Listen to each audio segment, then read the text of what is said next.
Good evening! Welcome back to Whispers Before Sleep.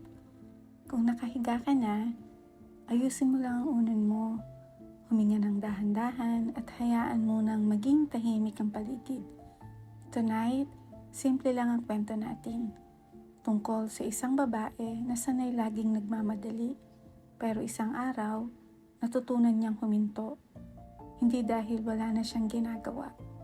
Hindi dahil naging perfect ang buhay niya, kundi dahil minsan pala kailangan lang natin bigyan ng pagkakataon ang sarili natin na magpahinga. So, stay with me for a while at pakinggan natin ang araw na hindi siya nagmadali. Si Lina ay may maliit na notebook. Nandoon ang lahat. Mga dapat gawin, mga dapat tandaan, mga dapat bilhin, mga taong dapat tawagan, kahit ang simpleng bagay. May oras, may plano, may deadline. Kapag may nagsabing, relax ka lang, napapangiti siya. Pero sa isip niya, paano? Parang palaging may kailangang habulin. At kapag natapos niya ang isang bagay, may panibagong susunod. Ganun ang buhay niya. At sanay na siya roon.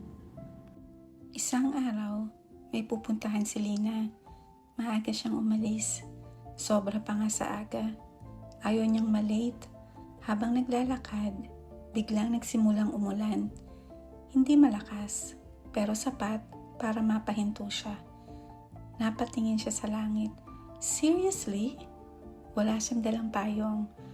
May mga taong nagsimulang maghanap ng masisilungan. Si Lina, nagmadaling maglakad.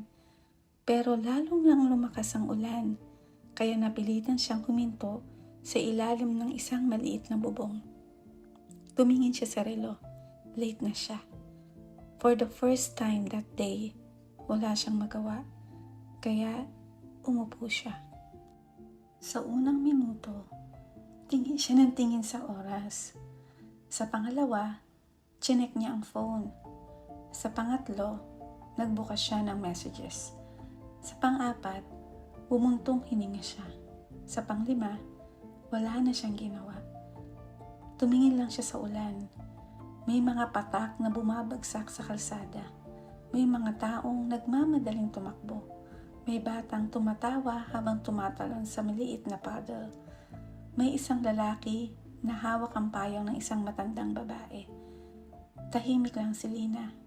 Then, she realized, matagal na pala siyang hindi basta tumitingin. Tumunog ang phone niya. May message. Nasaan ka na? Tiningnan niya. Huminga siya. At sa unang pagkakataon, hindi siya agad sumagot. Hindi dahil wala siyang pakialam. Pagod lang siya. Kaya sinabi niya sa sarili niya, mamaya na. Ibinaba niya ang phone at muling tumingin sa ulan. Wala namang nangyari. Hindi gumuho ang mundo. Walang galit, walang sakuna, walang malaking problema. Naghintay lang siya. Habang naghihintay, may isang matandang babae na tumabi sa kanya.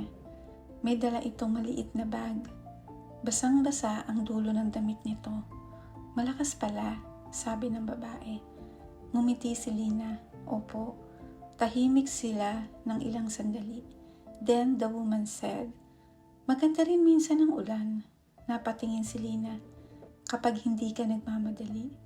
Natawa ng kaunti si Lina. Siguro po, tumango ang babae. Kapag nagmamadali kasi tayo, hindi natin napapansin ang mga bagay na nandyan na. Then she looked at the rain. Sayang. Maya-maya, humina ang ulan.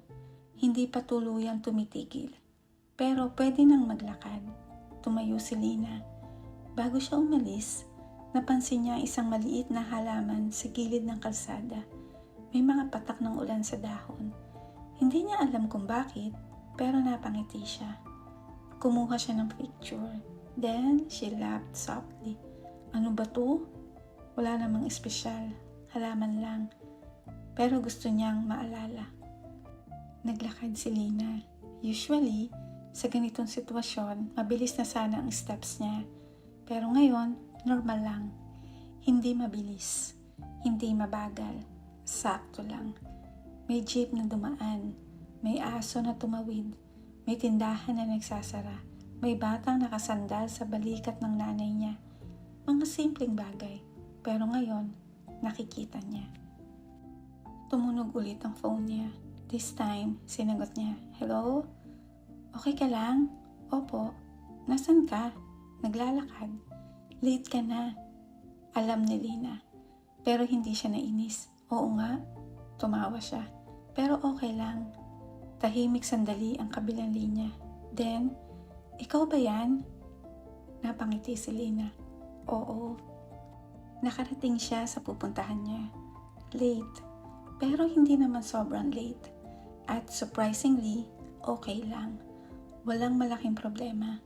Nagawa pa rin ang kailangan niyang gawin. Pero habang nakaupo siya, may isang bagay siyang napansin. Mas kalmado siya. Hindi siya kinakabahan. Hindi siya nagmamadaling matapos. Hindi niya iniisip ang susunod na 5 bagay. Nandoon lang siya. At nakikinig. Pag-uwi niya, binuksan niya ang maliit niyang notebook. Tiningnan niya ang mahabang listahan. Marami pa ring hindi tapos. Dati, may stress na siya. Pero ngayon, kinuha niya ang pen. At sa pinakababa, sumulat siya ng bagong line. Huminto sandali. Tinitigan niya. Then, she smiled. Hindi iyon task. Hindi iyon deadline. Hindi iyon kailangan tapusin. Paalala lang. Kinabukasan, may isang bagay sa listahan niya na hindi niya natapos. At hinayaan niya. Hindi niya pinilit. Hindi niya pinagalitan ang sarili niya. Hindi niya sinabi na, "Ang tamad ko." Sabi lang niya, "Okay lang. Bukas na lang." At parang ang liit na bagay noon. Pero para kay Lina, malaking pagbabago iyon. Dahil dati, akala niya kailangan niyang matapos ang lahat para masabing naging okay ang araw niya. Ngayon, naiintindihan na niya. Hindi naman pala ganoon. Makalipas ang ilang araw, umuulan ulit. Nakita ni Lina ang ulan mula sa bintana. Napangiti siya. Dati, naiinis siya kapag umuulan. Ngayon, pinanonood nila lang. Hindi niya hinahabol ang oras. Hindi niya pinilit ang araw. At hindi niya kailangan magkaroon ng magandang dahilan para magpahinga. Umupo lang siya. At huminga. Baka ganito rin tayo minsan. Laging may kailangan gawin. May kailangan habulin, may kailangan sagutin, may kailangan tapusin. At kapag wala na tayong ginagawa, parang guilty pa tayo. Pero, hindi naman masamang huminto. Hindi ibig sabihin na tamad ka. Hindi ibig sabihin na sumusuko ka. Hindi ibig sabihin na wala kang pangarap. Minsan, pagod ka lang. At kailangan mo lang huminga. Nang gabing iyon, marami pa rin bagay sa notebook ni Lina. Hindi pa tapos, hindi perfect, pero isinara niya muna ito, inilagay sa tabi, at sinabi sa sarili niya, "Bukas na lang." Then she smiled. Sa unang pagkakataon, hindi niya naramdaman na kailangan niyang habulin ang bukas. Darating naman iyon, kaya ngayong gabi, pahinga muna. Kung pagod ka rin ngayon, pwede mo sabihin sa sarili mo, "Bukas na lang." Hindi mo kailangan tapusin lahat tonight. Hindi mo kailangan ayusin lahat. Hindi mo kailangan maging okay sa lahat ng oras. Kung may bagay na hindi natapos today, okay lang. Kung may message na hindi mo nasagot, okay lang. Kung may plano na hindi natuloy, okay lang. Hindi naman tumitigil ang buhay dahil nagpahinga ka. Huminga ka muna. Dahan-dahan. Then, let it go. Relax your shoulders. Let your hands rest. At hayaan mong bumagal ng kaunti ang isip mo. Wala ka munang kailangang habulin. Wala ka munang kailangang patunayan. For tonight, you can simply rest. At kung bukas, may panibagong listahan na naman, sige lang, isa-isa. Hindi kailangang sabay-sabay. Dahan-dahan lang. Dahil ang buhay, hindi naman palaging karera. Minsan, isa lang itong mahabang paglalakad at may mga araw na pwede kang huminto, tumingin sa paligid, huminga, at magpahinga. So close your eyes now and let the day go. You did enough today.